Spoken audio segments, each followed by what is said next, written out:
Namaste, and welcome to our continuing series, Questions and Answers, from the works of Sri Aurobindo and the Mother.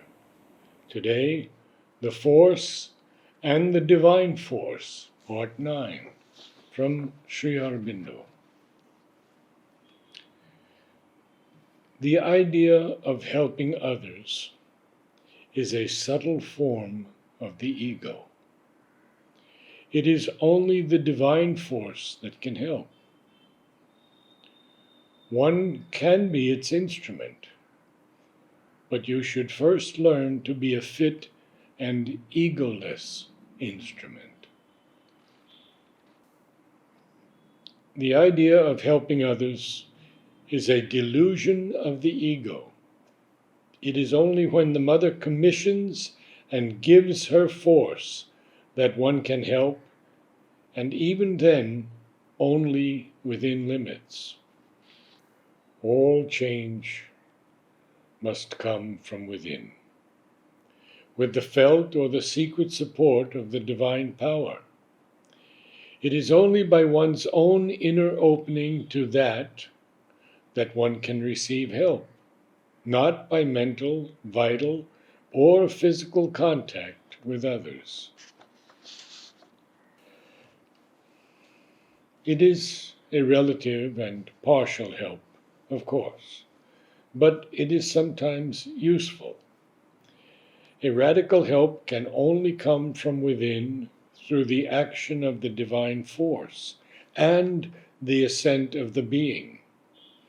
It must be said, of course, that it is not everyone that thinks he is helping who is really doing it. Also, if the help is accompanied with the exercising of an influence, that influence may be of a mixed character, and harm as well as help if the instrument is not pure. Also, one must be careful that no force comes through one except the right forces, those which are in harmony with the higher consciousness and help. If one does always in that spirit and with that care, then even if mistakes are made, it does not matter. The growing consciousness will set them right and progress towards a more perfect working. It is very good that the condition you speak of has settled itself.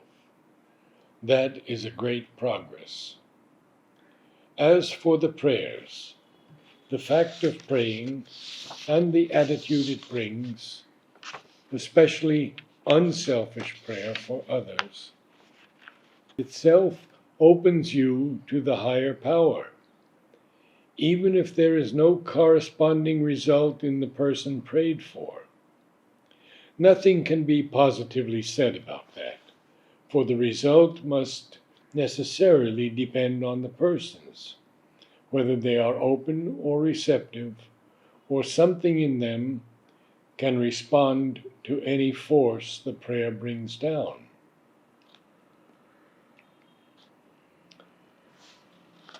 As to force, let me point out a few elementary notions which you ignore. 1.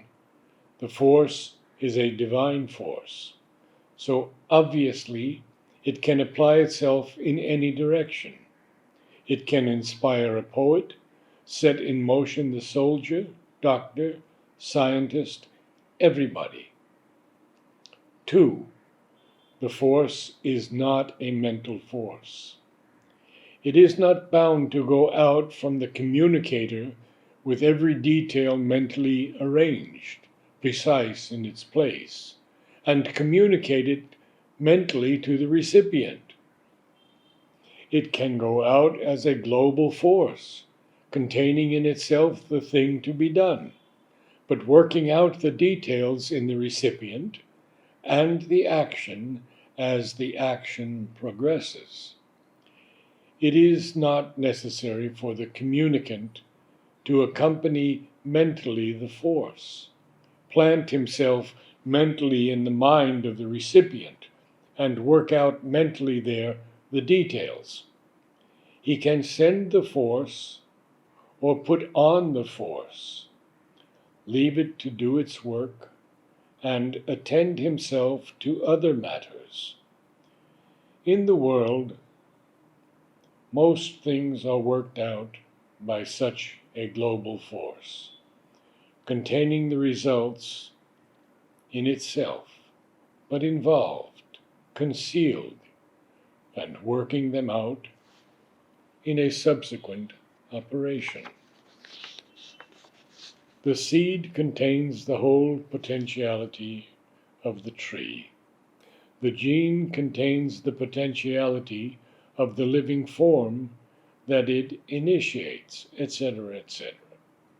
But if you examine the seed and gene ad infinitum, still you will not find there either the tree or the living being. All the same, the force has put out these potentialities there in a certain evolution which works itself out automatically. 3. In the case of a man acting as an instrument of the force, the action is more complicated, because consciously or unconsciously, the man must receive.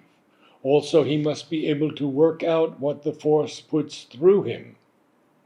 He is a living, complex instrument, not a simple machine. So if he has responsiveness, capacity, etc., he can work out the force perfectly. If not, he does it imperfectly or frustrates it.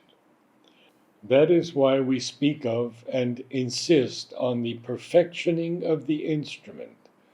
Otherwise, there would be no need of sadhana or anything else.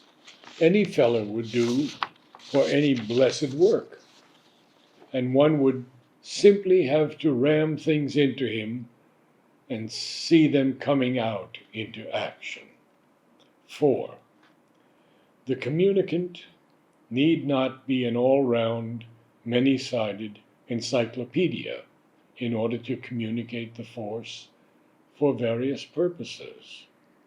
If we want to help a lawyer to succeed in a case, we need not be perfect lawyers ourselves, knowing all the law, Roman, English, or Indian, and supply him with all his arguments, questions, etc., doing consciously and mentally through him his whole examinations, cross-examinations, and pleading. Such a process would be absurdly cumbrous, incompetent, and wasteful. The pre-arrangement of the eventual result and the capacity for making him work his instruments in the right way, and for arranging events also so as to aid towards the result, are put into the force when it goes to him. They are themselves inherent in its action, and the rest is a question of his own receptivity, experience, etc. Naturally, the best instrument even is imperfect, unless he is a perfected adhar, and mistakes may be committed, other suggestions accepted, etc., etc. But if the instrument is sufficiently open, the force can set the thing to rights, and the result still comes.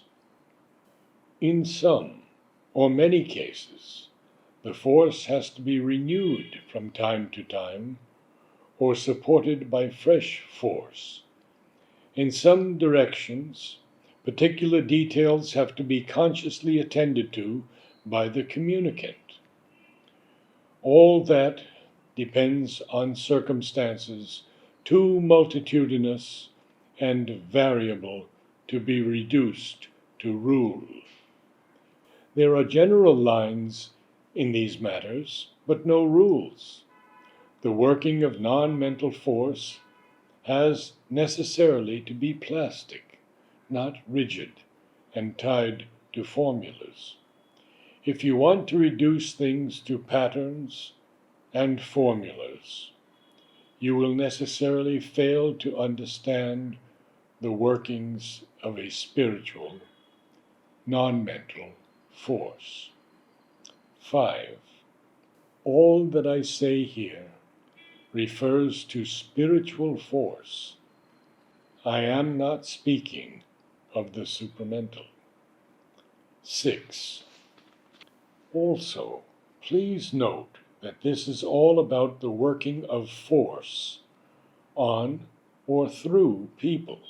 It has nothing to do with intuition, which is quite another matter. Also, it does not preclude always and altogether a plenary and detailed inspiration from a communicant to a recipient. Such things happen, but it is not necessary to proceed in that way, nor below the supermind or supramentalized overmind can it be the ordinary process.